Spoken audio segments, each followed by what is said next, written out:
வணக்கங்க. நம்ம கூட்டு குடும்ப சமையலில் வந்து இன்றைக்கி நல்லெலும்பு சூப்பு தான் வைக்க போகிறோங்க. மட்டன் சூப்பு வைக்க போகிறோம்.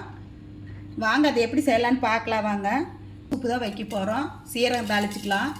ஒரு பிரியாணி இலை, அதுக்கு வந்து நான் நல்லெண்ணெய் கொஞ்சம் ஊற்றிருக்கிறேங்க. சீரகம் தாளிச்சிருக்கிறேன். ஒரு பிரியாணி இலை போட்டிருக்கிறேன். ஒரு பட்டை, 2 கிராமு, தட்டி வச்ச வெங்காயம்,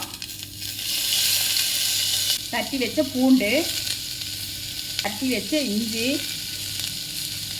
ஒரு கத்து கருவேப்பிலை, பழம் ஒன்று எடுத்துருக்குறேங்க. இதையும் போட்டுக்கலாம். சூப்புக்கு தேவையான உப்பு, கொஞ்சம் மஞ்சத்தூள், கொஞ்சம் சீரகத்தூள், சோம்புத்தூள், கொஞ்சம் கரம் மசாலா, நெஞ்செலும்பு சூப்பு, அது கூட வந்து கொஞ்சம் மட்டனுங்க வந்து போட்டுக்கலாங்க. ஒரு பச்சை மிளகா போட்டுக்கலாங்க. மல்லித்தலை, நான் வந்து 1/2 லிட்டர் தண்ணி ஊற்றுறேங்க. தண்ணி போட்டு ஒரு 10 விசில் விட்டுறலாங்க. விசில் போயிடுச்சுங்க. எடுத்து பார்த்துக்கலாம். பாருங்கள், சூப்பு வந்து அவ்வளோ நல்லா இருக்குது. பாருங்கள், நல்லா எலும்பெல்லாம் வந்து நல்லா வெந்து வந்துருச்சு.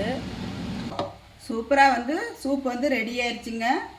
மட்டன் நெஞ்செலும்பு சூப்பு வந்து ரெடி ஆயிடுச்சு.